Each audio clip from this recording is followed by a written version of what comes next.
The Solitaire Cache Rewards Vault not opening can usually be narrowed down by checking the app connection, restarting the app, and making sure Solitaire Cache is fully updated. You can work through these checks without changing your account or repeatedly tapping the Vault button. First, close Solitaire Cache completely and open it again. On Android, open the Recent App screen and swipe Solitaire Cache away. On iPhone, open the app switcher and remove Solitaire Cache before launching it again. Then check your internet connection. If you're using Wi-Fi, switch to mobile data and open the Rewards Vault again. If you're using mobile data, connect to Wi-Fi and test it there. This tells you whether the problem is tied to the current network. If the Vault still does not open, restart your phone. A full restart can clear temporary app or system problems that remain after simply closing the app. Next, check for an available Solitaire Cache update. On Android, open the Google Play Store, search for Solitaire Cache, and check whether an update button is available. On iPhone, open the App Store, search for Solitaire Cache, and install the update if one is listed. If you're using Android, clearing the app cache is another option. Open Settings, select Apps, choose Solitaire Cache, open Storage, and select Clear Cache.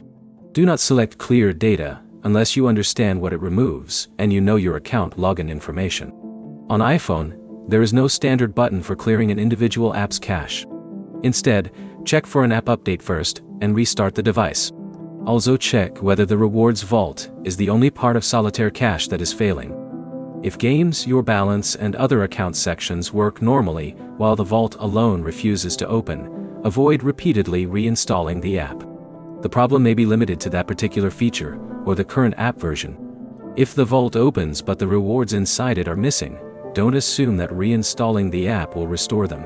First check whether your account is displaying the correct balance and whether other reward-related features are working. If the Rewards Vault still won't open after changing networks, restarting Solitaire Cache, restarting your phone, and installing the latest available app update, contact Solitaire Cache support. When you contact support, include your device model, operating system version, Solitaire Cache app version, if available, and a description of exactly what happens when you tap the Rewards Vault. So the practical order is: change networks, force close Solitaire Cache, restart your phone, check for an update, clear the Android cache if applicable, and then contact support if the Vault remains unavailable. Try those steps before making account changes or repeatedly reinstalling the app. If this fixed the Rewards Vault problem, like the video and subscribe for more Solitaire Cache troubleshooting guides.